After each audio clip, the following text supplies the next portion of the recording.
Good afternoon, everybody. Welcome to the I Voted for Pedro show. I'm Ted, the faithful side of things. Actually, I guess we're both faithful. My apologies there. Trying to type and do this as we go live here. But ultimately, this is Pedro from Niners DNA. Pedro, how are you doing on this fine Monday, or I guess Tuesday morning down there in Sydney, Australia? I'm really good. You made it back home. Everything okay there? Yeah, we had a big storm Saturday, Sunday, I think maybe even Friday too. It seems like it's been raining pretty much straight since Wednesday. And but it was like all day yesterday, and around 2 o'clock, a big gust of wind came up. And whenever that happens, I always hold my breath, and like within a few minutes, the power went out. The power's out at my folks' house a little bit closer up the peninsula to the city. But they have a generator. We're getting a Tesla Powerwall put in along with solar panels this Wednesday, but that didn't do us any good for this outage. So yeah, we went to my folks' house, and luckily I was able to make the show this morning and get kind of caught up on things, but I've been a little behind. So if anybody's expecting anything from me, that's my excuse. Okay.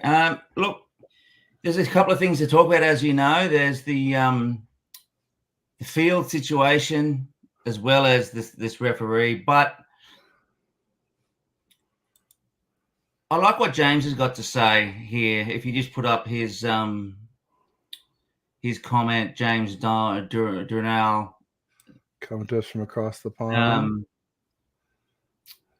Look, I'm more confident in this game than I was against the Lions. I was a little bit worried against the Packers. I just thought the 2-game rest was just too much. But anyway, I've got a lot of confidence around this game just because I don't really have any rhyme or reason to it. It's just a feeling in my bones, a feeling in my gut that it's our time. We have the team, and we're going to get our 6th Super Bowl. We're going to get our 6th Lombardi. And, I could wax lyrical about some stats that I just heard, which we might go into a little bit later, courtesy of a gentleman, another streamer called Ryan Hensley, he did some math on a couple of things, which gives me a little bit more hope. I wouldn't say hope, a little bit more ammunition to my thinking. But yeah, look, I'm confident going into the game as long as we stick to our game plan. Kyle doesn't do the things that he can sometimes do in regard to playing not to lose, if you know what I'm saying. You know what he does. You know what he did in the leading up to the second at the end of the half in the last game. Little things like that, managing the time clock, making sure we've got enough timeouts at the end of the game. All that sort of stuff has to and as you know, to win a Super Bowl, all those things have to be perfect. And if Kyle can do that, because we've got the team, and I'm excited. I'm really looking forward to the game. Looking forward to hear what the audience has to say. Want to hear what your thoughts, Ted. And Taylor Swift won her 4th album of the year, and that'll be the last celebration she'll be having for quite a while. Speaking of Taylor Swift, I saw funny. Actually, it wasn't on Twitter. A buddy of mine texted me. Did you see that old man Mahomes got his 3rd DUI? Yes, he did. Patrick Mahomes Sr. And my buddy texted me, and he said it just shows how badly he'll do anything to get out of seeing Taylor Swift at the Super Bowl. I even thought about tweeting it, and then I was like, nah, better not. That's probably, don't need the Swifties coming after me. You don't need the Swifties, but I did see a good meme where there's a movie called Flight with Denzel Washington, and he's an alcoholic. And right, yeah, raging alcoholic. Yeah, you see there's a scene where he gets into his car and he just sculls a bottle of, like, a big plastic bottle full of vodka, and it says, Mahomes' dad after spending 2 games in the suite with Mahomes' wife and Taylor Swift. Oh. There you go. See, yeah, he probably saw it from somewhere too. Yeah. But I got a good chuckle out of that for sure. So we got Red Jet Shell in the house saying, "Hey chat, what's up, Red Jet?" She's saying, "Like, sub, turn on notifications, tell a friend to tell a friend." Absolutely, yeah. We're streaming on both channels, so make sure you like and subscribe for both of us. If you're on TED Talks Ball, get over to Niners DNA, give Pedro a like and subscribe. Same thing if you're on Niners DNA, pop over to TED Talks Ball, do the same for me. If you're on a browser, open up a second tab and watch us both at the same time. That way we can get more view hours. It really helps us. So thanks in advance for that. That's what I'm going to start doing here. I'm not got to follow my own advice, of course. So it's not do as I say, not as I do type of thing. But yeah, I mean, a lot has to go our way to win a Super Bowl. I mean, I think it always does, but Always does. But basically, a lot has gone our way. Earlier in the season and during the off season, I said that I didn't think that we would win the Super Bowl, and that was just because I didn't think we would be as healthy as we were last off season. Because if you remember last off season, obviously Trey Lance and Jimmy were injured, but if Purdy had stayed healthy, we wouldn't really miss them. And then Emmanuel Mosley was out, but Lenore had been playing really well. And I just couldn't imagine that we would be as healthy. And let's be fair, we probably aren't. We're missing Hufanga, and we have Jair Brown filling in for him, who looked good at first, but started to look more like a rookie, more recently. So, but I think we're close enough. And I think, last year, Brock wasn't as good last year as he is this year. He's throwing the ball deep. He's running long runs. 2 things I never thought I'd see him do. And I think we're better in a lot of ways than last year. I think we're clearly better offensively. Defensively, not quite as good. But I think we're overall a little bit better of a team. And obviously with these comeback wins against the Packers and Lions, we've shown we can do that now too, which is pretty exciting.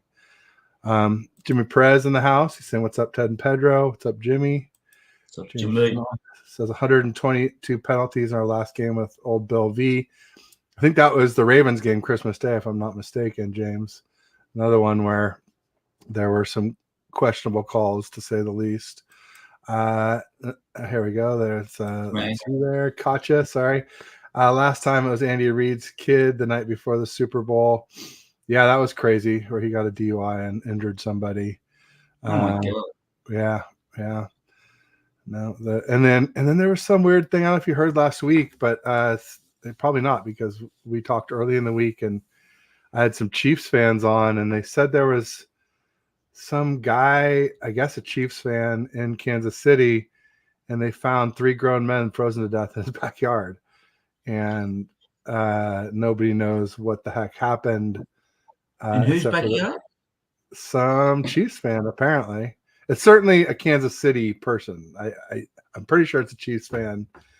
And yeah, 3 grown men frozen to death. I was like, damn, this reminds me of that True Detective. I don't know if you've been watching that at all, but there's a new one is up in Alaska, and there's a bunch of people found out on the ice frozen to death. And it's like, wow, art or life mimicking art, as they say sometimes. So people are saying hi. James Renal says, "Wasn't this the crew that made the no PI call the Rams versus Saints?" Yep.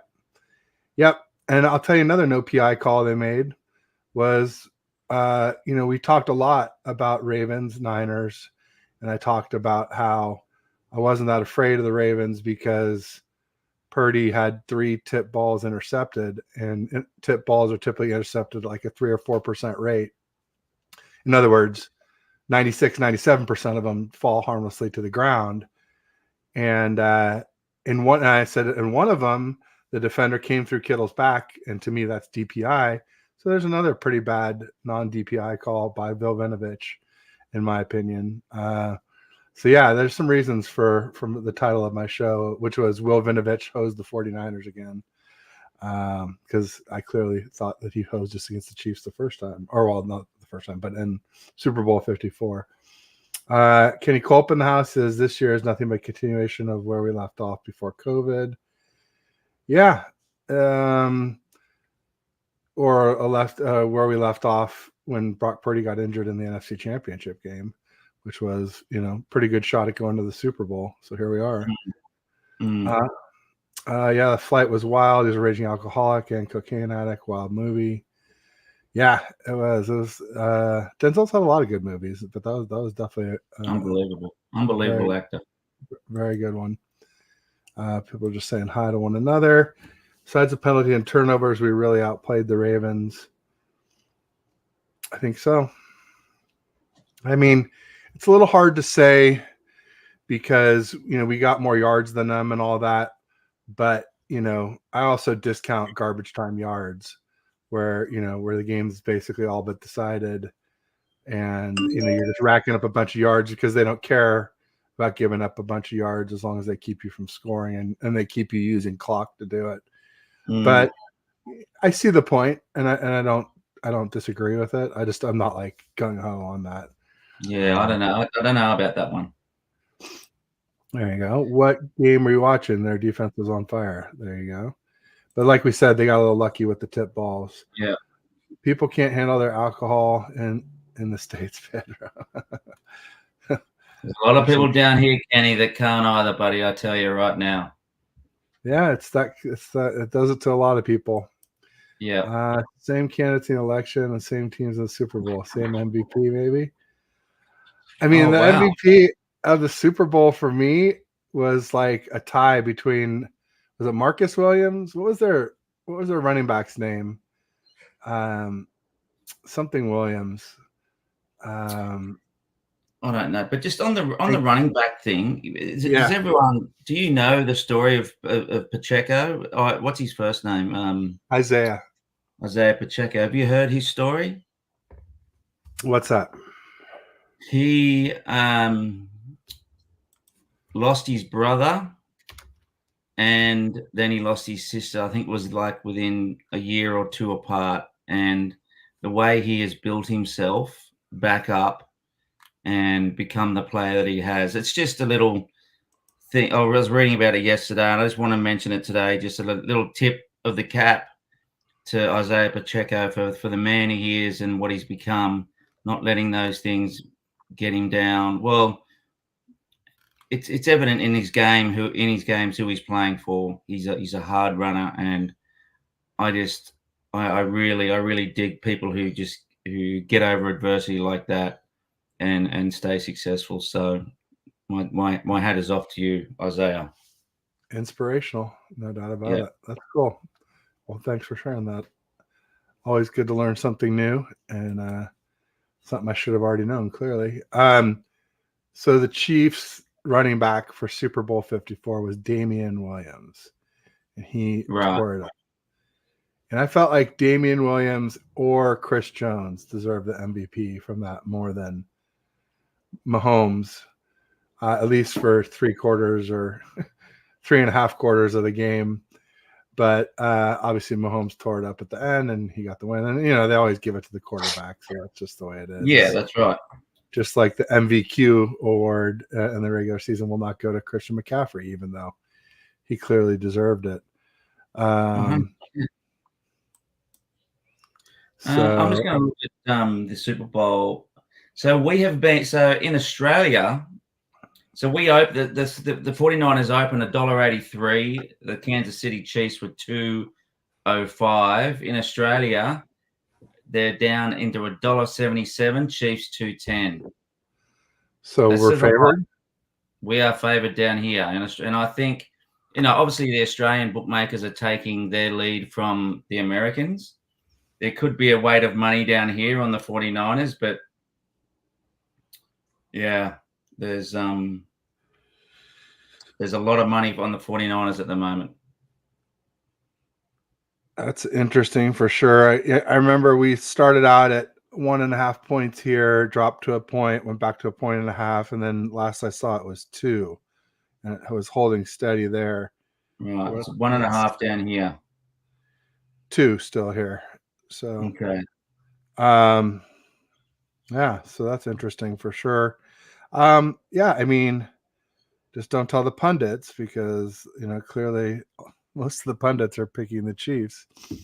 Well, if you looked at the obviously the preview guy, I love his previews.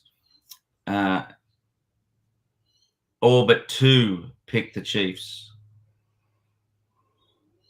Interesting. Do you know the NFL previews? Obviously. Yeah, of course. Yeah. All but two, maybe three, picked the Chiefs, which I found really out of 10, really. right? Like there's like 8 to 2. That's right. That's right. I was almost flabbergasted, thinking you're all wrong, but anyway. I hear you. Yeah, I had some guy on the timeline saying that they were going to dog walk us. I'm like, this will be fun to come back to as I usually do. And somebody's like, oh, you think Purdy's going to beat Mahomes? And somebody's like, well, somebody's like, well, it's not just those two playing. And I also said, like, there's a big difference between dog walking and getting dog walked and winning. I mean, you can play a good game and not win and not get dog walked. Both can be true. So I'm not saying I think that we'll lose, but I'm not certain that we'll win either. So let's see here. So chat's heating up a little bit. We got 4Life Niner in the house. It says look out for JJ on second downs. Juwan Jennings. Love him. Usually it's third and Juwan, but I guess we're bumping it up a down. Make it second and Juwan. That's fine with me. To control the outcome. All right.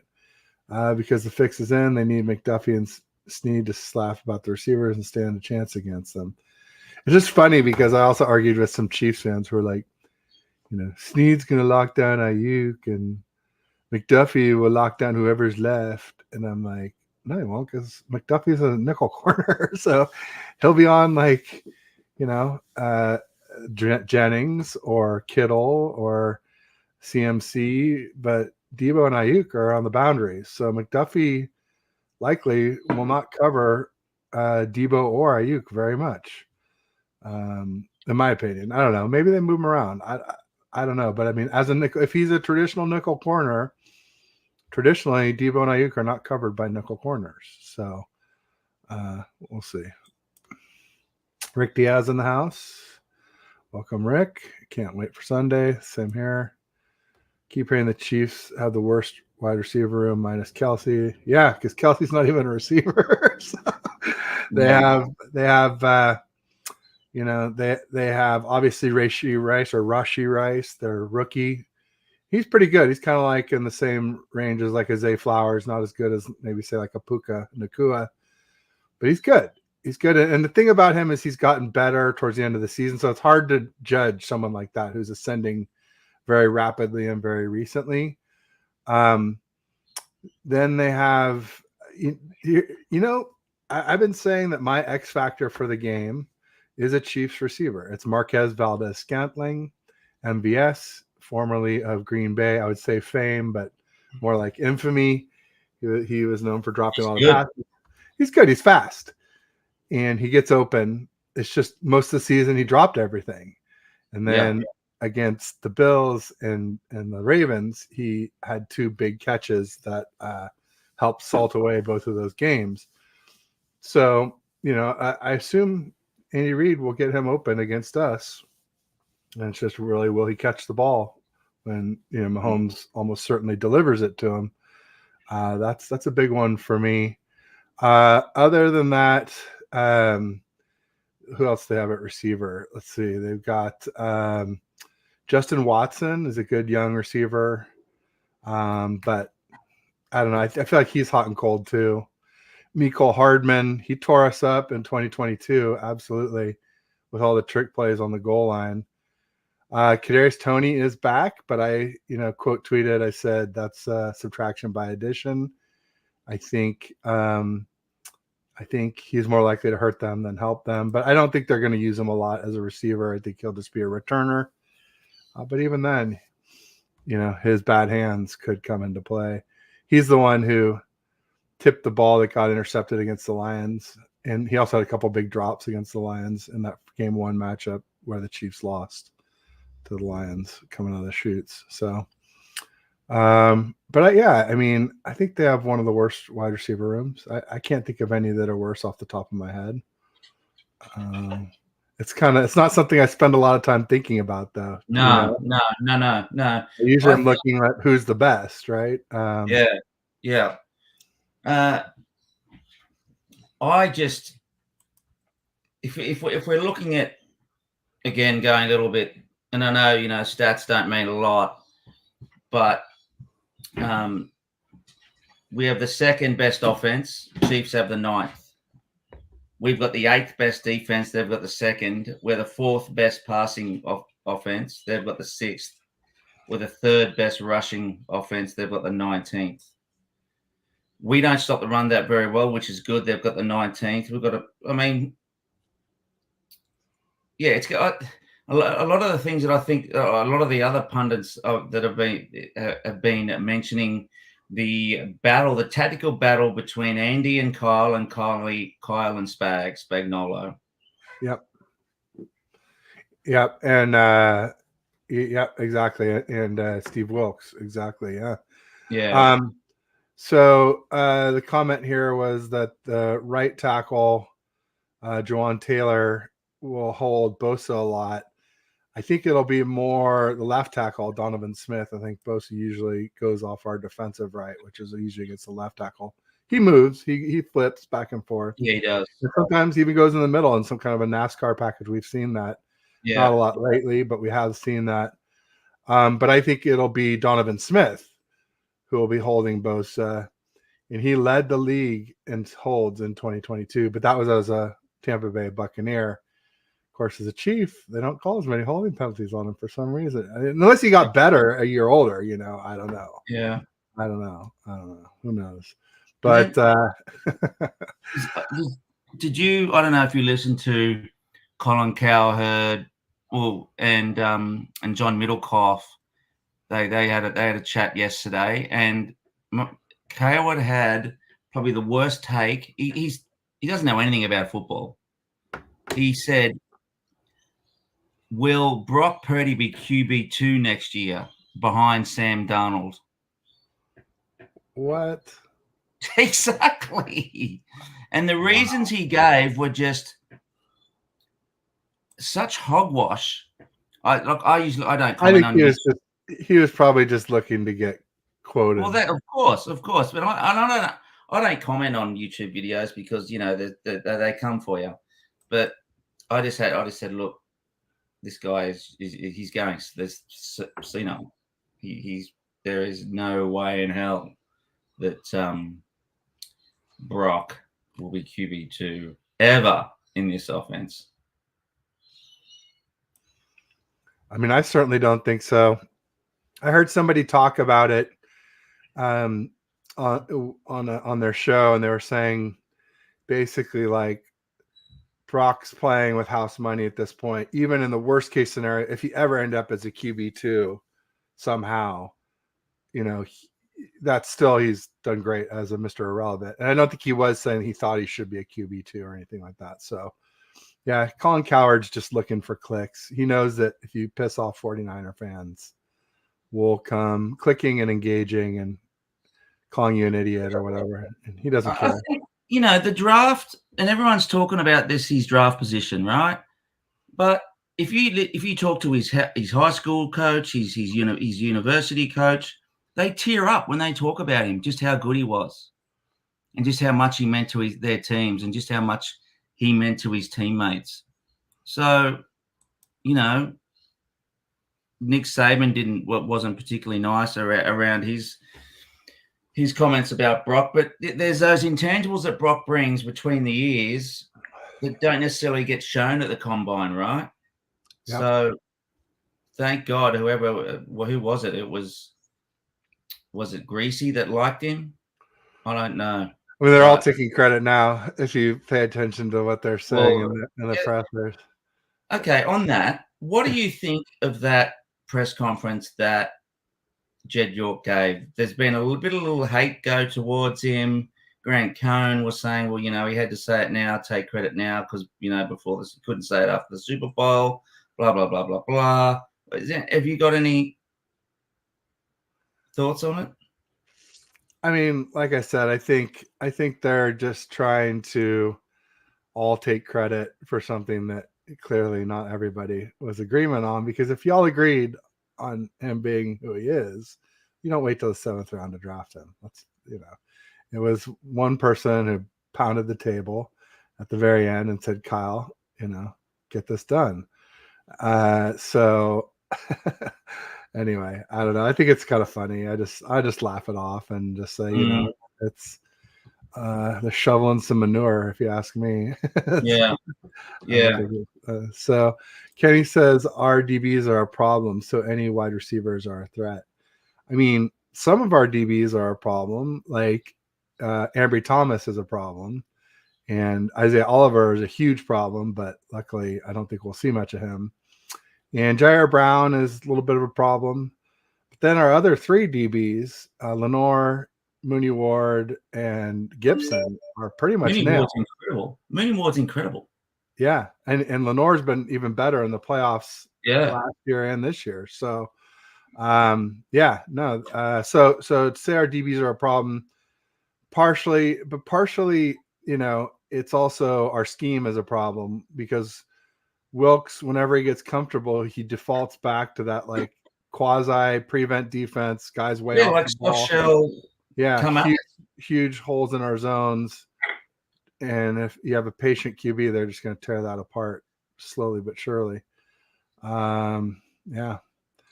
So Bridget says coming back from behind is not acceptable or tolerated anymore. Yeah, it is by me. This is the best DB room we've had in a few years. Yeah, I think 2020 was one of our best DB rooms when we had Jason Verrett and Jimmy Ward, Jaquaski JV was incredible. Emmanuel Mosley and K'Wan Williams. But after that, this might be our best since then. Yeah. And if Hufanga was healthy, this might be our best. But Hufanga is not healthy, unfortunately, with the ACL. So who is doing the dog walking? Kansas City is talking all trash. Yeah, I mean, I was saying to somebody like, who's getting riled up. People send me stuff to like go and make sure I go bookmark it and say that this will be fun to come back to and whatnot.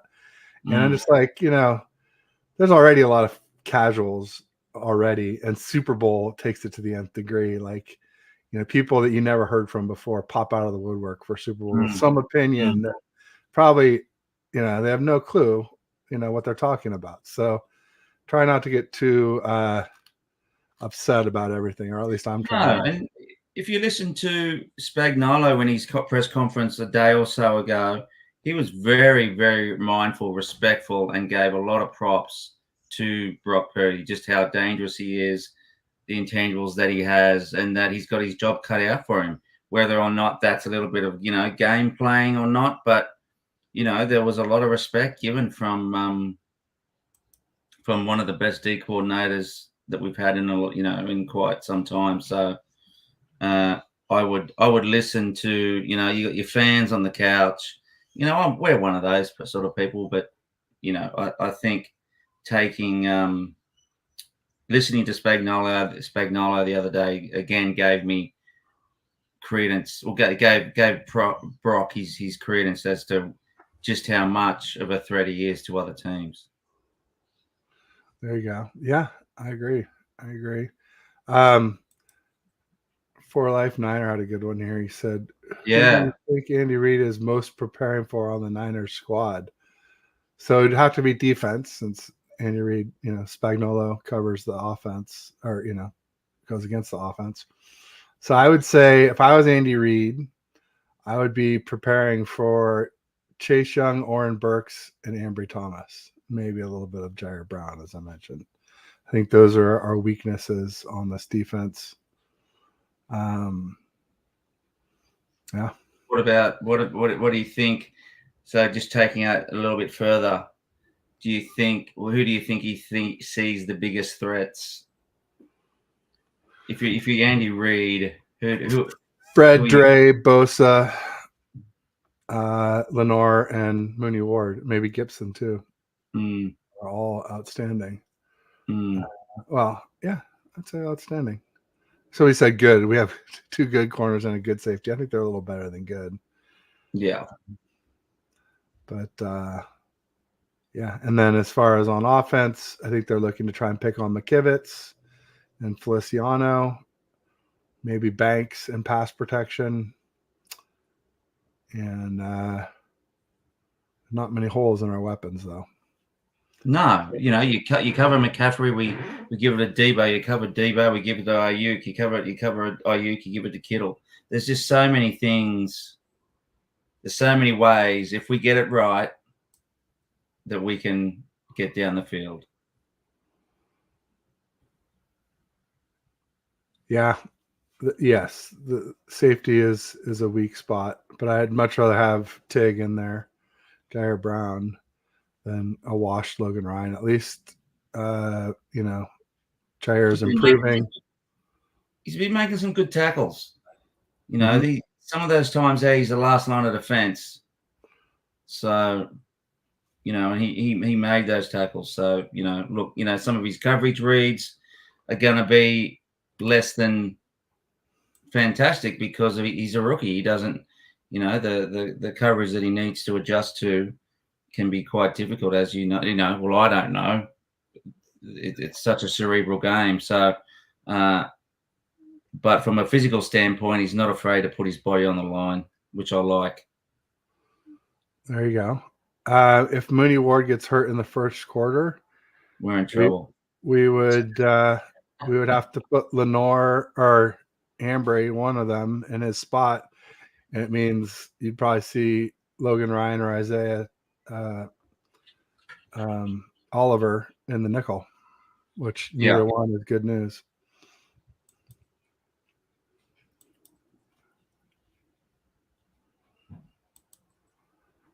I think we still have to crack toss problem in this game. If I'm correct, it's where you toss the ball and crack back with a wide receiver against the D end. You get the outside edge and pretty much get like a first down or more each time. Yeah. But till you get to the secondary.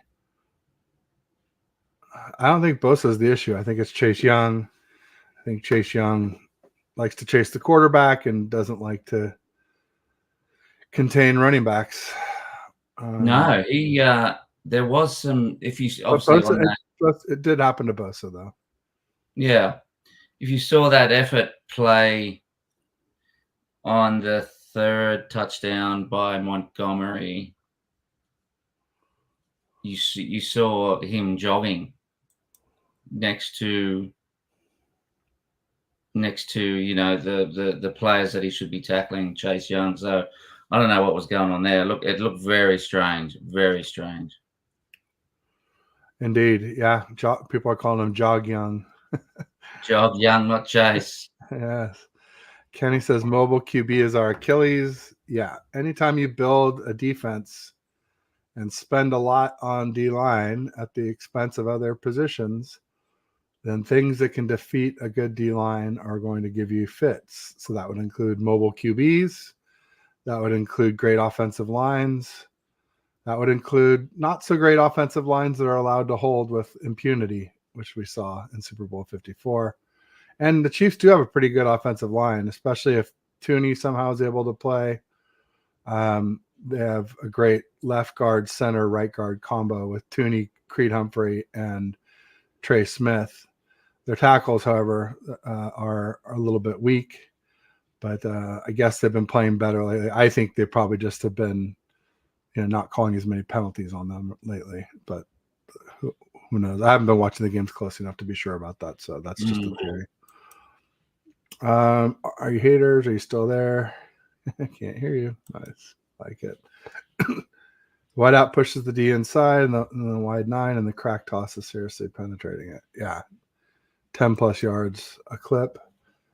To all 49er fans going to the Super Bowl game, make sure you all wear gold. Yeah, because red is hard to tell the difference between our red and their red. Or you could wear white since we're wearing our white jerseys. But yeah, gold or white. Rick is right there. Got Frank Culp in the house. Make sure you check out his channel and his wife Tony's. So smash the like button, everyone. Brock may be a backup quarterback in the league till he's 40-year-old if he holds up. I get what he's saying. Yeah, I mean, we'll see. You know, I never like to make projections. I definitely feel like the QBs that last till they're old are kind of like big statue guys, but we'll see. I feel like the escapability tends to fade over 30 or over 35, especially. But hey, you know, he does have great anticipation, so that can outdo that for sure. Coward is a joke. Stat give isn't a stat, more of an O-line problem. Trent's name seems to be a smokescreen for the problem staring them in the face. Yeah, I mean, a lot of people say, oh, 49ers, they have a great O-line. Look at Trent Williams. And they're like, okay, that's 20%. That's one. Meanwhile, a chain is only as strong as its weakest link. And you have a few weak links in there, unfortunately. So, and the ones that are good, you know, at one are typically not good at another. In other words, Aaron Banks is a good run blocker, and I think Feliciano is, our guards.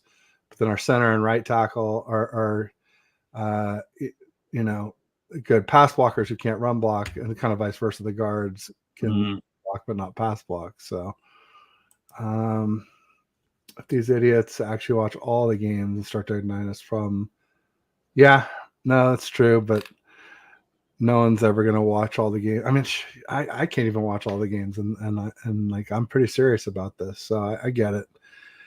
Sometimes you have to take other people's word for it, or just watch the condensed. What, all the Niners games? Oh, I watch all the Niners games, absolutely. I just can't watch all the games of all the teams. Yeah, I usually watch the 40 minutes. Try and get at least. Anyway, blah blah blah. Yeah, keep going. Yeah. No, it's better. Some people just watch box scores. Yeah, Ted talks facts. I like it. Thanks for life. Yeah, I that's what I tend to do. I don't lie, and I don't do the hot takes and, you know, clickbait type stuff. That's not my style. Put Mooney on Kelsey all game. I don't know if he's big enough. I think you need like a safety or a linebacker. I mean, you could put Fred, but then I think you got Dre probably spying Mahomes, and then all of a sudden, who's tackling Pacheco? Yeah, that's right. Oof. But hey, I mean, maybe try it. I don't know. Jimmy Ward was always really good against tight ends. Yeah, maybe Mooney Ward could be too. I've heard worse ideas, that's for sure, Team Cali.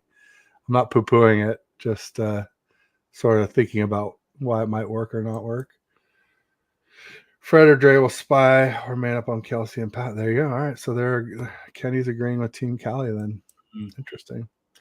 Now I get Fred on Kelsey. There you guys covered. Yeah, that's sort of what I was thinking. But yeah.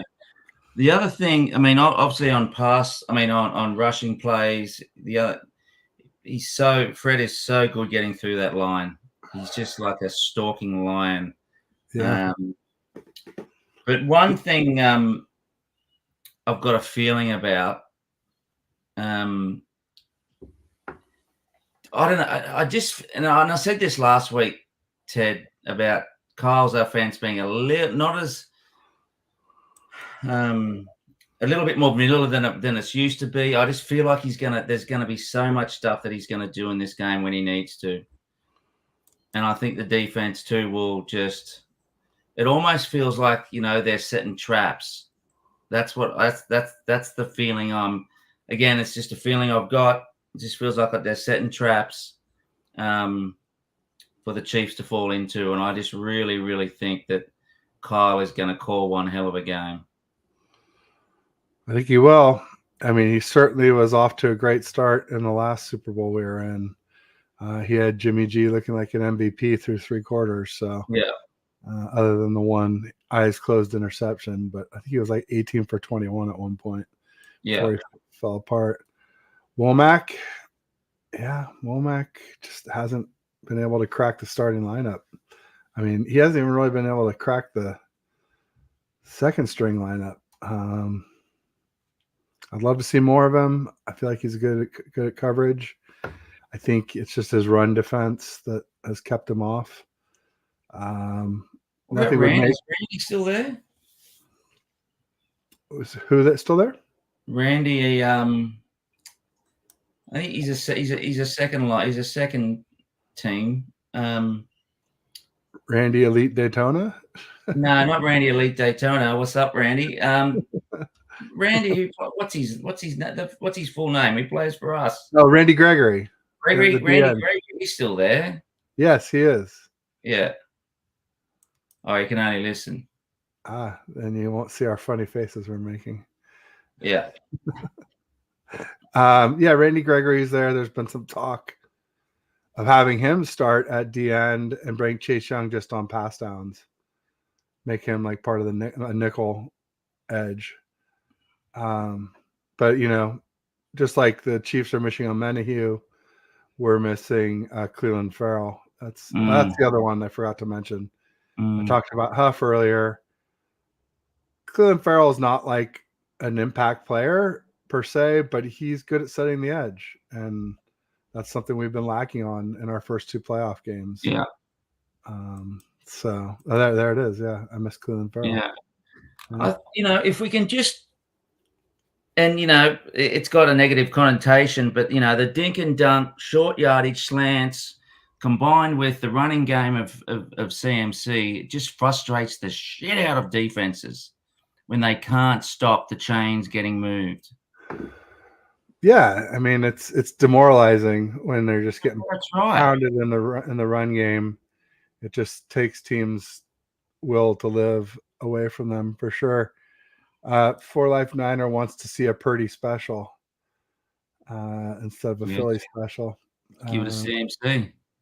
There you go. CMC can chuck it. We know Debo can too. He's thrown a TD.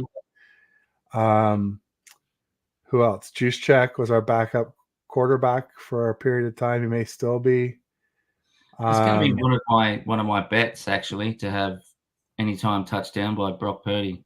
There you go. Well, plus he could get one by sneaking too. Yeah, that's right. And then the one that could be the sneakiest of the bunch, because he's never done it in the NFL, is Juwan Jennings. Did a lot of Wildcat QB at Tennessee. He threw a touchdown. Yeah, right. That's right.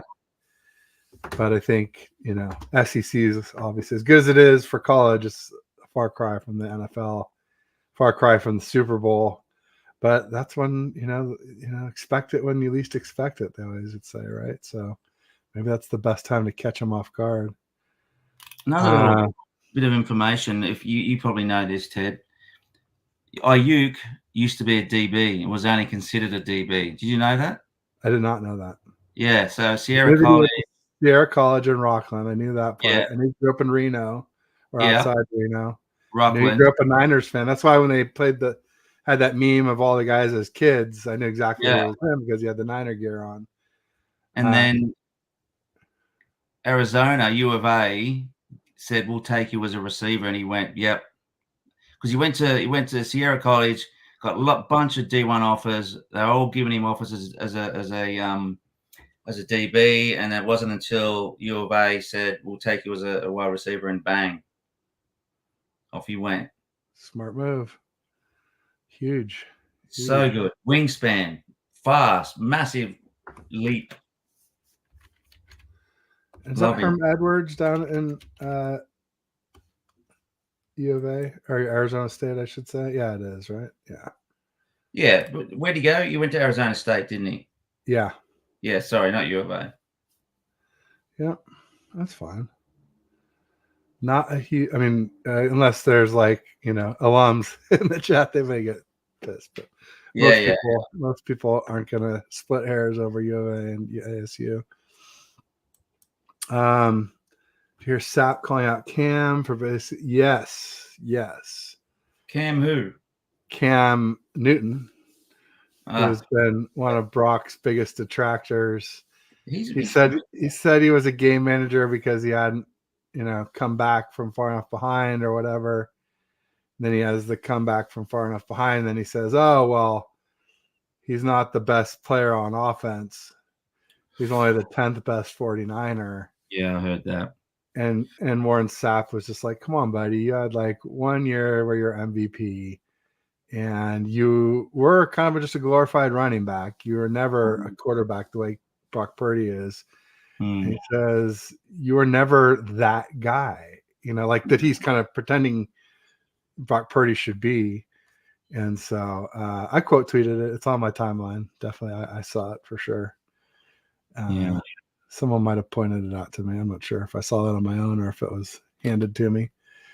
It's a good assessment of Cam, actually. Yeah, no, exactly. I mean, Cam, though people will downplay his receivers, but then they'll forget to tell you that he had Jonathan Stewart as a running back, Greg Olsen, 1,000-yard tight end, one of the better tight ends of that era, and and a great defense. Luke Kuechly and a bunch of killers on that defense.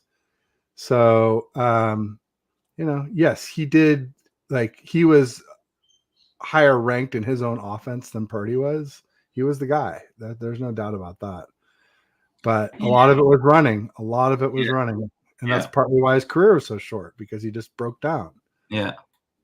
Every quarterback is a game manager in the first year or two because they've got to be the game manager, right? Because they've got to learn the offense.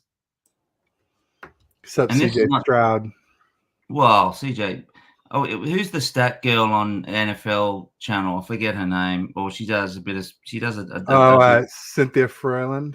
Yeah, and it was that. So I'm quoting her there as well. She was saying exactly the same thing as she was saying. He's Cam. Everyone is a game manager for a little bit, and get lost with the Purdy hate. So there you go. James says he jumped back when he fumbled the ball. One of the biggest. I remember seeing that. Cam has no opinion worth a damn. Cam looks after Cam. Cam also looks like a freaking clown. Let's be serious. He's a clown. The guy, what is he wearing, man? It's like Pharrell, but, the NFL edition. It's worse than Pharrell. I mean, Pharrell just had one funny hat. Like, Cam's he looks like a toy soldier in some of these. I don't know what the hell he's going for, but it's bizarro world in Cam's wardrobe. That's all I can say. Guys, look up a guy called Wurzel Gummidge. I'll put it in the chat. Wurzel Gummidge. That's what he looks like. On Kelsey. I think she's putting herself there. Oh my God. Go away. That's terrible. I'm sorry.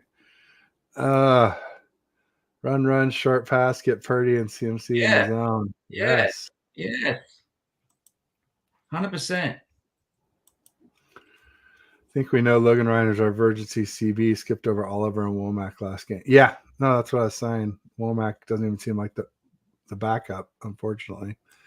He's young. It's not time to write him off yet. Not like Isaiah Oliver. Isaiah Oliver has had his chances. And I guess he's coming off an ACL not terribly long ago, so maybe he's still not 100% from that. That could be what's slowing him down against wide receivers in the slot. We'll see. Cam is no Steve Rogers. Ooh, ouch. Shots fired. What do you mean by Steve Rogers? Because we've got a Steve Rogers here in Australia who played rugby league, who's like an immortal. For me, it's. I mean, I was kind of half joking around because honestly, I think it's Captain America, but okay, I don't think it's like a football. I don't think it's a football, but he did have the Superman shirt that he I don't know that he Oh, you should do that. Yeah. Again, Jimmy talking a bit of sense there. Dink dunk. Just get the ball down. Keep moving the chains up. Frustrate the defense. Get Kyle showing them so many times that he can beat them with his plan, and they all just their mind as defense is a mindset. If they get frustrated, they make dumb decisions. Absolutely, and then that's how you get Kermit frustrated. You keep him off the field. Who's Kermit? People say that Mahomes' voice sounds like Kermit the Frog. He does. That's right. That's funny. Niners will probably cheap out on D-line like they did with Drake. Where is he going? He had a surgery in December. Okay. Knee surgery. So And probably meniscus would be my guess. Out of these 5 players, who will be the most likely MVP of the game? Purdy, CMC, Debo, Kittle, or Ayuk? My heart says Ayuk because I just love him. He's probably my favorite player. But CMC, most likely. If Purdy just lights it up, it's Purdy, right? Because it's usually a QB. QB award. But look, my heart would be Kittle because I love Kittle. Yeah. And when I was looking at that kid's meme, he was the one I couldn't figure out who the heck he was because his hair is so much blonder now. And usually people, their hair gets blonde or, starts out blonder and gets darker as they get older. So it totally threw me. Like I just, once I knew it was him, I kind of could see it, but like that was stopped me on that kid's meme. Like I said, Ayuk, you could tell by the, the Niner gear. And then Debo, though, looked just like Debo. Debo was like the least changed since he was a kid, his face. But Hart says Kittle. Yeah, I think CMC and Purdy, just like they're in the MVP conversation for the season. I think CMC will probably deserve it the most. But I think if we win the game, I think it'll go to Purdy. Unless he's got like a bunch of interceptions and didn't throw any TDs or something. But it is a QB award largely. So we'll see. The Ladybug catch was unreal. BA all day. It was. It was so good. Now there's just ladybugs everywhere on the timeline. It's insane. CMC. Cam Houton. I like that. That's good. Sit your goofy butt down. Yeah, Cam, your time has come and gone. Be done with it. You're not a good analyst. We need Shane to go out there and have some fun. I like this. Yeah. Seems like he was on the bus. They showed the bus pulling out for the plane out of headquarters. Oh, my God. He was right up in front, hamming it up. Yeah. And they looked like Debo was just all business. Yeah. Brock just looked like a geography student. He's just so understated. I love him. So did we do a prediction last week? The scoreline? Yeah. No, I haven't done one yet. Are you ready to do it? Yeah, let's do it. I'm 31-21. 31-21. All right, I love it. We break 30. I think I already said 24-21 Niners, but I think I'm going to lower it. I'm going to say 21-17 Niners. Okay. That way we don't need any Moody field goals to win. Oh my God. I don't think we'll break 30. I don't think they will either. I don't think I certainly about a low scoring game. I think it will. I said 17-14 for Chiefs Ravens, and it was 17-10. But I did get it wrong. I thought the Ravens would be the 17, but hey, can't get them all right. What's up, Shardall? Welcome. Kenny. Yeah. I love Andre 3000. No doubt about it. Better now that you're here, Shardall. Absolutely. Doing good, mate. We're doing good. Getting ready for a Niners win. That's right. Getting ready for the parade on Tuesday, a week from tomorrow. That's the guy who he looks like, Wurzel Gummidge. If you just search him up, you'll find that that's who Cam Newton looks like. Oh, the with the outfits? Yeah. That's great. Well, we're coming up on our hour here. Anything you got going on that you want to promote or you want to talk about? No, I just think, like what James has been saying and what I've been mentioning, I think there's a couple of things. I think Kyle has got some stuff left in the bag. I think there will be some sort of trick play that will get us in front at some point. I think we need to stick to our DNA, which is run the ball, a little bit of dink and dunk, frustrate the offense, let Brock go to work, which, you know, we all want him to do.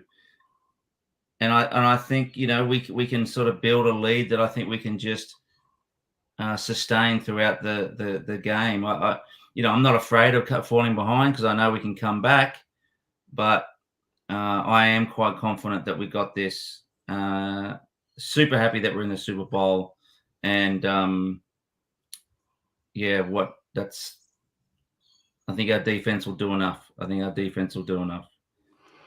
There you go. Bryant, I don't know what day it's on. I just feel like they're usually on a Tuesday after the Super Bowl. Maybe it'll be Wednesday. I'd say Thursday at the latest. They're gonna Kyle will be. He'll put, like, you know, this will stamp his leg, you know, and yeah. Anyway, there you go. I don't talk about what I've got coming up at 3:30 Pacific. I've got Alex Gibbons. He's a Chiefs fan behind Enemy Lions. 3:30 Pacific, 6:30 Eastern today. Tomorrow at 9 Pacific, noon Eastern, I've got C-Pen for the win, who's a Chiefs fan, excuse me. Ryan for No Border Sports tomorrow afternoon, 3:30. I got a Chiefs fan Wednesday at 1 Pacific, 4 Eastern. Curtis, he's a longtime friend and timeline antagonist of mine. And then First and 10 on Wednesday at 3:30, 6:30 Eastern. And then a big one for me, Thursday morning, 9 a.m. Pacific, noon Eastern. Joe Valerio, who's a former Chiefs player. He was an offensive tackle, and he still holds the offensive tackle touchdown reception record at 4. He caught 3 from Joe Montana and 1 from Steve Bono, I believe, was the next quarterback that went to the Chiefs after Joe from the Niners. And anyway, I had him on during the offseason because I was like, hey, before the draft, like, hey, we need an O tackle, we need a tight end. Like, let's talk about it since you're an O tackle who basically was a tight end. And anyway, he's a great guy, and I'm excited to have him back on. And that's about it for us today, though, folks. So thanks to everybody who came out. Real quick, Dave McNiner in the house, too. Make sure you check out his channel. Yeah, 24-21. That seems to be popular. That's a popular scoreline. I was there, and then I was like, I don't want to count on Moody for a field goal, so I said 21-17. I hope Bryant Culp's not listening anymore. There you go. Yeah, it's my sister's surgery now. Oh, boy. Well, prayers up for your sister, Bryant. Yeah. Family first. Okay. That's always more important than anything like this. But yeah, thanks everybody. I'll just say peace, go Niners, and beat them Chiefs. Go Niners. Super Bowl 6, Lombardi 6.